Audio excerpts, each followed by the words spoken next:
Welcome back to another FPL video and podcast. This will be the transfer tips for Game Week 5, and as you can see on screen, the most transferred in players include Erling Haaland, Luis Diaz, and Ollie Watkins. Towards the end, I'll show you the most transferred out, but throughout this podcast, I'll discuss 11 players to buy, hold, sell, and skip. Smash the like button and subscribe if you're new, if you enjoy my content, and also hit the notification bell so you never miss a single upload or live stream. So there's plenty of use of your fantasy content for match day 1, and for Game Week 5, there'll be the best wildcard team selection, deadline stream, and if you want to see it, another predicted lineups podcast so you have a good idea of how each club will line up in the upcoming game week. Now let's get straight into it. Start off with the buys and the purchases for Game Week 5, and if you disagree with anything or have any thoughts, let me know down the comment section below.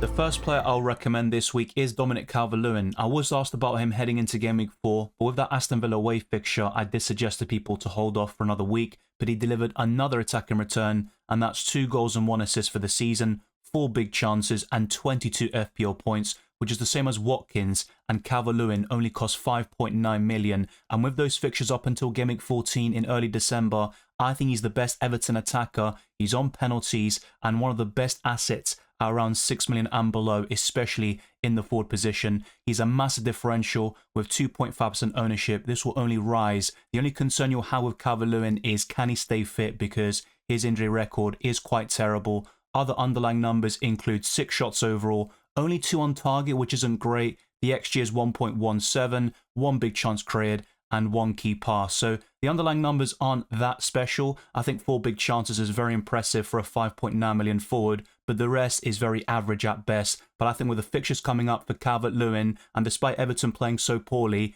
he is still producing returns, and he'll only get better once the Toffees can improve.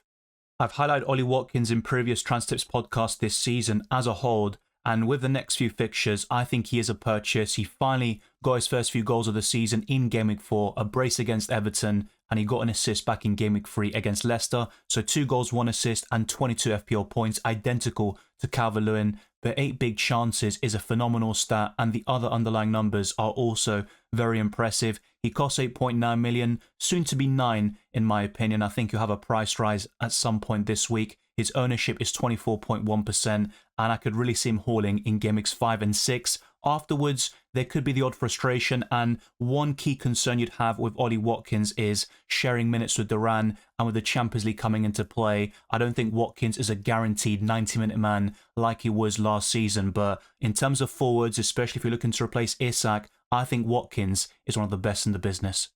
This may come as a surprise, but I'm recommending Bowen as a purchase. His price is 7.5 million. You might be in the market for a mid-price midfielder, with the likes of Gordon not really delivering this season, and Bowen has 1 goal and 2 assists to his name so far, with 10 key passes, which is a great number, but the rest of the stats are pretty poor. 5 shots, 3 on target is okay, but the XG is 0.47, the expected assist is 0.63, only the 1 big chance and 1 big chance created for Jarrod Bowen, but he's delivering very consistently with only 1 blank so far this season, and I think he's West Ham's best attacker from an FPL perspective. The fixtures are finally turning for the Hammers. Game Week 5 is maybe not the ideal time to buy Jarrod Bowen, as Chelsea have been decent in recent weeks, but Brentford away and Ipswich at home, I would mark those 2 fixtures as a great opportunity for Jarrod Bowen to deliver. And against Tottenham away in Game Week 8, he actually did very well last season. He scored a goal in a victory for West Ham in the Tottenham Hotspur Stadium. So Jarrod Bowen for me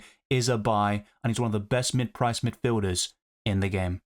Next up are the holds, and Joao Pedro was discussed last week, and I recommended him as a buy. He was the most transferred in player heading into Game Week 4, but after that late call up to Brazil, that changed everything, and he picked up a knock during the international duties. He came on as a substitute against Paraguay, and he missed Game Week 4 completely against Ipswich Town, by far the best fixture he had for the next couple of weeks, and considering how Nottingham Forest have defended this season, it's not the easiest of games for Brighton or Joao Pedro, who is currently an injury doubt. His price is 5.7 million, he's a very template pick with over 30% ownership, 2 goals for the season against Manchester United and Arsenal, with 5 bonus points, which is very impressive, and 18 FPL points overall. Now, it's worth mentioning the comments by Ursula, the Brighton manager, the other day, and he said, Joao Pedro had a small issue, and I didn't think we should take a risk. Of course, you might play him against Ipswich, but then we would risk an injury for 2, 3, 4 weeks. We cannot take this risk with anybody, and I'm happy with how all the other players performed. Now, in today's press conference, heading into the Carabao Cup tie against Wolves, he said we have to see the training today when asked about Joao Pedro's fitness. So I think it's worth keeping him, and we might get some updates in a couple of days' time heading into Game Week 5. So press conferences can be very crucial, and I know you've got plenty of budget forwards like Chris Wood, Danny Welbeck, and even Calvert-Lewin, Jamie Vardy, so you'd be tempted to sell Joao Pedro, and the fixtures turn very poorly from Game Week 6 onwards, but I'd recommend holding on to him if possible. If he's ruled out for Game Week 5, then he would turn into a sell, but I still think he's a good option for the long term, and you can play him in the difficult fixtures, as he has scored against two of the biggest clubs in the country. So for me, Joao Pedro is a hold. Ben White is still a hold for me. Despite facing Manchester City away, Arsenal have some of the best fixtures you can ask for between Game Week 6 to 8, facing Leicester and Southampton at home back-to-back, followed up by Bournemouth away. White does cost 6.5 million, and with Gabriel scoring the most goals of any defender in the last couple of years in Europe's top 5 divisions, he would be the go-to pick at the moment. Saliba is the best for bonus points, and he was the highest scoring just behind Ben White last season. But there is a 0.5 million difference in price tag. I'd still urge you to hold Ben White and all your Arsenal assets if possible. You might want to bench them against Man City at the Etihad in Game Week 5, but they're easy starts and holds for Game Week 6 to 8. Then you've got another tough period for Arsenal between Game Weeks 9 to 11, facing the likes of Liverpool, Chelsea and Newcastle. But as we've seen this season against Aston Villa and Tottenham in away matches, Arsenal kept clean sheets in both of them, and even at the Etihad last season, Arsenal managed to keep a clean sheet and didn't concede a single goal to Manchester City in the last campaign. White hasn't really looked on it offensively, with no goals or assists, and the underlying numbers are very poor, and even defensively he hasn't been as absolute best this season, but over the last couple of years he has been the best right back in the Premier League, and he's forming part of the best defence, which has kept 3 clean sheets so far, only the 1 goal conceded, which came against Brighton. So 20 FPL points is a decent return for a 6.5 million defender. I would hold Ben White, Gabriel and Saliba, as I've mentioned in my last few podcasts. Morgan Rogers really caught the attention of FPL managers back in Game Week 2 against Arsenal with a great performance despite being on the losing side, and for 5.1 million, his underlying numbers are very impressive. 6 key passes, 2 big chances, 2 big chances created, and even the shots in the box is 4, which is okay, 9 shots overall, but he hasn't delivered a single goal or assist so far this season for Aston Villa. His only goal came for England in the youth setup over the international break. Aston Villa's fixtures remain decent until Game Week 9, and I think Rodgers can come good, especially in the next 2 against Wolves and Ipswich. But rotation is possible with the Champions League coming into play. If Rodgers plays the full 90 against Young Boys in match day 1, that could be a big issue going into Game Week 5 of FPL. So let's keep an eye out for that situation. He might turn into a sell very soon, but for the time being, I'd recommend holding on to Morgan Rogers and focusing on transfers on bigger priorities. I sold Isak in Game Week 4 quite reluctantly as part of a set of moves to fund Salah into my team. It hasn't worked out so far, but Isak was a hold for me against Wolves, and it was very unfortunate for him to be subbed off at halftime due to an eye injury, and Eddie Howe said the following: "It was his eye, but I'm not 100% sure what the issue was. I just knew they had to come off. We'll find out more afterwards. I don't know whether it's serious or not, but we absolutely hope not. He's such an important player for us." So I think with Isak, it's worth holding on to him for Game Week 5 unless he's definitively ruled out. You could argue a decent time to sell him would be Game Week 6 against Manchester City, but then you've got Everton and Brighton, and I really like that Game Week 7 fixture against the Evertonians. I think Isak can deliver in such matches. His ownership is 38.9%. It has decreased dramatically over the last couple of weeks, with just 1 goal and 1 assist this season. 2 shots on target is a terrible stat for a player of this quality, and 17 FPL points. He delivered 9 points overall against Spurs, but apart from that, he's been very underwhelming, and it all started with that red card to Fabian Schär in Game Week 1 against Southampton, which for me prevented a massive haul for Isak. But if you can, I'd hold on to him for Game Week 5, but in certain circumstances where you downgrade Isak to a budget forward like Calvert-Lewin, Vardy and other forwards I've mentioned in the last few podcasts, to buy a Salah or even Saka in the next couple of weeks, Cole Palmer included, in those scenarios, I think selling Isak is understandable. Anthony Gordon was one of my favourite FPL assets last season. He delivered big returns, even in the big games, and at home, he was a guaranteed hauler, really. He got multiple double-digit hauls and delivered very consistently at St James's Park. But it hasn't been the case this season, with 2 home blanks out of 2 matches, and the only return he got was against Bournemouth away in Game Week 2, and that's the only game week where I benched him. So he's been a frustrating asset this season for me. He's got 1 goal, 0 assists, 17 FPL points, with 10 of them coming against Bournemouth. 10 key passes is a great stat, but the rest is very poor. 4 shots overall, 1 on target. The XG is 0.83. The expected assist is 0.89. 2 big chances. Some of them are okay, but Gordon is capable of much better, and he hasn't really been the same this season. Harvey Barnes has been the go-to Newcastle asset so far in the first 4 game weeks, despite playing fewer minutes than Anthony Gordon, who has been shifted to the right wing, and he plays his best football on the left, as we saw with England over the international break. Now, you could keep him for Game Week 5, and I do like him against his former club Everton in Game Week 7, but Mbeumo is a great purchase from Game Week 6 onwards, and you've also got other mid-price midfielders like Jarrod Bowen, who I've discussed. I still like Eze, but he's been frustrating just like Anthony Gordon. So if you've got Isak and Gordon, my preference would be to sell the winger and keep the Swede in Isak if he's fit for Game Week 5, but you could even sell both of them, despite the fact that Newcastle currently sit 3rd in the Premier League table. It's a huge shame that Wissa got injured against Manchester City after scoring in 22 seconds to put Brentford ahead. He has been a phenomenal asset in FPL so far this season, with returns in 3 out of the 4 matches.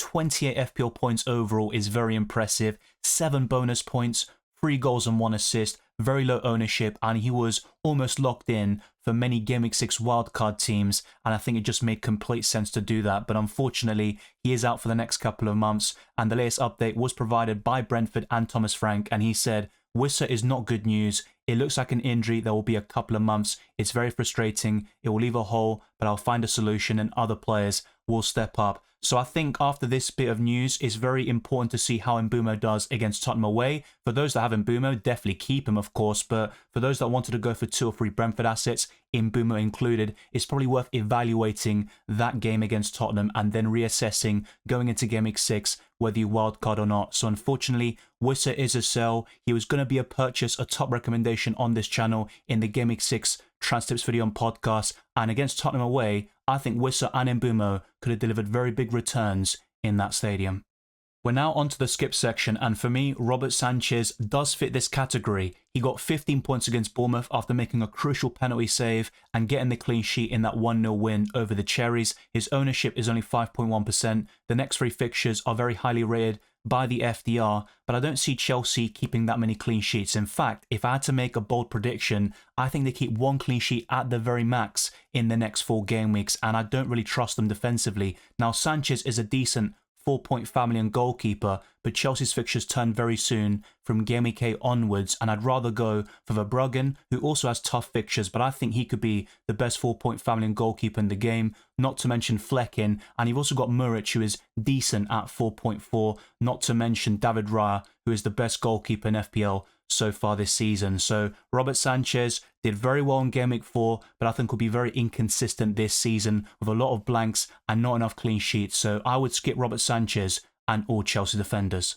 The 11th and final player covered in today's podcast is De Ligt, who scored his first goal for Manchester United in a 3-0 victory over Southampton. Apart from the penalty, you could argue that United limited Southampton in terms of big chances, but they didn't control the game, especially in the first half where Southampton were the better team and Onana came to the rescue with that penalty save. Otherwise, we could be talking about a very different story and not a massive haul by De Ligt, and instead a 2-pointer. Football can come down to these fine margins, particularly in the Premier League. De Ligt could be someone to look at further down the road, but my favourite United defender would be Mazraoui at 4.5 million. He's currently flagged due to a knock, but if you wanted to go there, I think Mazraoui would offer better value than De Ligt. He'll get more goal contributions and bonus points, and he's also cheaper in the process. And I don't see United keeping a clean sheet in the next 3 game weeks, possibly even the next 4, with Brentford at home included. So I would skip De Ligt and all United defenders if possible, but if you had to pick, I think the Moroccan Mazraoui would be the best.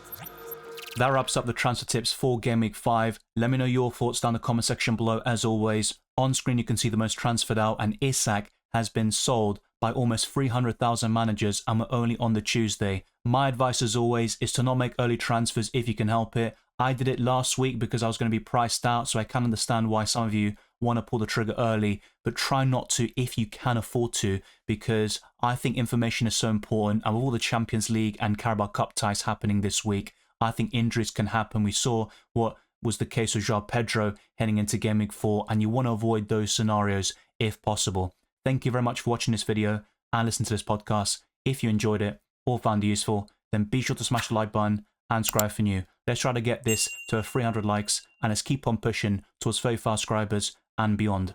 Follow me on Twitter and Instagram, DylanRCM, and check all the other links in the description below for my Patreon and the championships for early access to my videos, amongst many other perks, the Discord server, FPL League, Draft Town, and also Spotify. Leave a 5-star review on my podcast using your mobile phones or tablets. It goes a long way to supporting my channel. I wish you all the best of luck for Game Week 5 and the rest of the season, and I'll see you next time.